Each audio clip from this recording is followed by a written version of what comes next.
Se você gostou do vídeo anterior, esta é a terceira parte da série que apresenta as personalidades que já nos deixaram há muitos anos, mas que a gente ainda se pergunta como de fato morreram. Por que a gente se lembra das pessoas e não se lembra da causa da morte? Também não sei. Bom, vamos direto ao assunto. Carmen Miranda, cantora, atriz e dançarina nascida em Portugal, mas que veio ainda bebê para o Brasil, ficou conhecida como a Pequena Notável. Após uma carreira de sucesso nos Estados Unidos, ela morreu precocemente aos 46 anos, em 5 de agosto de 1955, devido a um ataque cardíaco fulminante no quarto de sua casa em Beverly Hills, pouco depois de um dia de gravações para a TV. Sua morte, agravada pelo uso excessivo de medicamentos e depressão após um aborto, causou grande comoção e seu corpo foi trazido para o Brasil, onde foi velado por uma multidão no Rio de Janeiro. Glauber Rocha, cineasta brasileiro, ícone do cinema novo, retratou a realidade brasileira e a cultura popular de forma crítica e original. Exilou-se durante a ditadura militar, mas retornou ao Brasil e faleceu em 22 de agosto de 1981, aos 42 anos, no Rio de Janeiro, devido a uma septicemia causada por broncopneumonia. Aracide Almeida foi uma cantora e jurada da TV brasileira, falecida em 20 de junho de 1988, aos 73 anos, no Rio de Janeiro, após 2 meses em coma devido a uma embolia pulmonar. Sua vida foi marcada pela carreira musical, sendo considerada a maior intérprete de Noel Rosa e por sua participação como jurada nos programas de calouro de Silvio Santos e Chacrinha. José Florentino dos Santos, ou simplesmente Gessé, foi um cantor brasileiro conhecido por sucessos como Porto Solidão.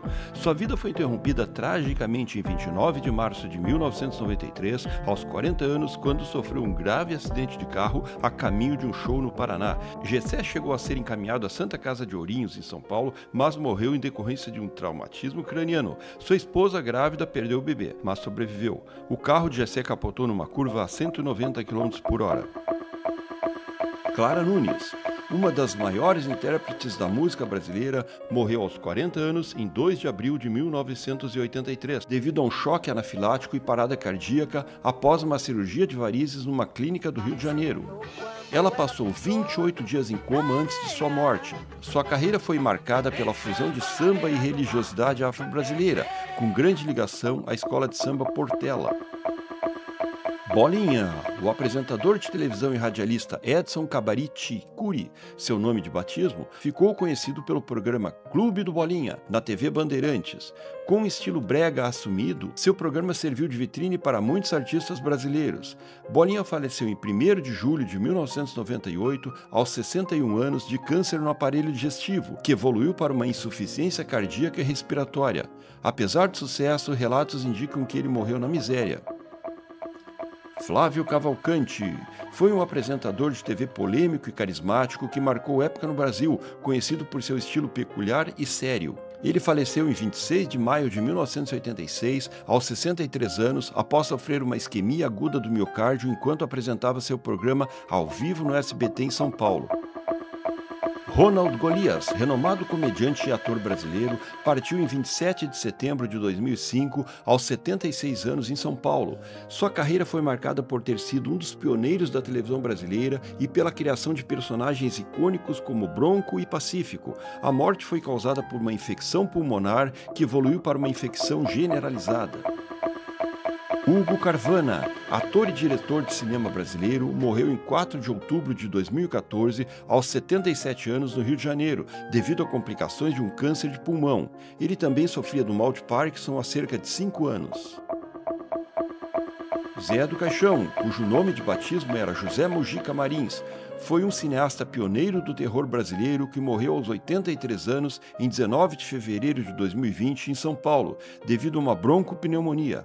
A obra de Mujica, marcada pela originalidade, crítica social e violência, enfrentou censura durante a ditadura, mas ganhou status de culto no Brasil e no mundo.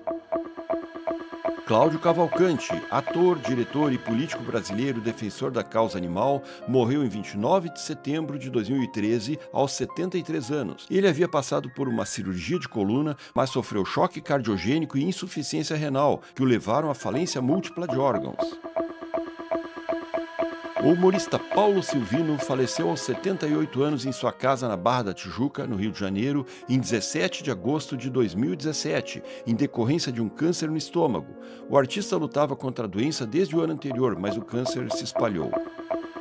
Flávio Miliaccio, ator, roteirista e diretor, foi encontrado morto aos 85 anos em seu sítio em Rio Bonito, no Rio de Janeiro, em 4 de maio de 2020. A causa da morte foi atentado contra a própria vida, conforme a Polícia Militar, que encontrou um bilhete deixado pelo artista, onde ele reclamava da velhice, além de afirmar que a humanidade não tinha dado certo. Segundo declarou seu filho, Flávio Miliaccio sofria de depressão. Raul Cortez. Premiado ator brasileiro de teatro, cinema e televisão, Cortez faleceu em 18 de julho de 2006, aos 73 anos, em São Paulo, em decorrência de complicações de um câncer na região abdominal, descoberto em 2004.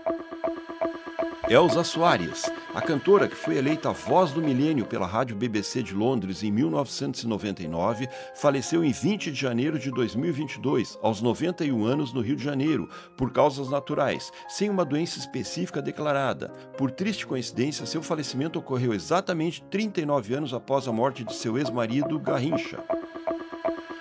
Pelé, o maior jogador de futebol de todos os tempos, faleceu em 29 de dezembro de 2022, aos 82 anos em São Paulo, por causa de um câncer de cólon, diagnosticado em 2021, que evoluiu para falência múltipla de órgãos. Tudo que se disser de bom sobre o atleta Pelé e sobre o homem Edson Arantes do Nascimento é muito pouco. O cara era um gênio e ponto final. Então, com o melhor exemplo possível, vou encerrando por aqui. Lembra de algum nome que não está na lista? Manda para mim nos comentários. Se gostou do vídeo, dá um like e se inscreve no canal. Não custa nada e é muito importante para a continuidade do nosso trabalho. Grande abraço e até mais!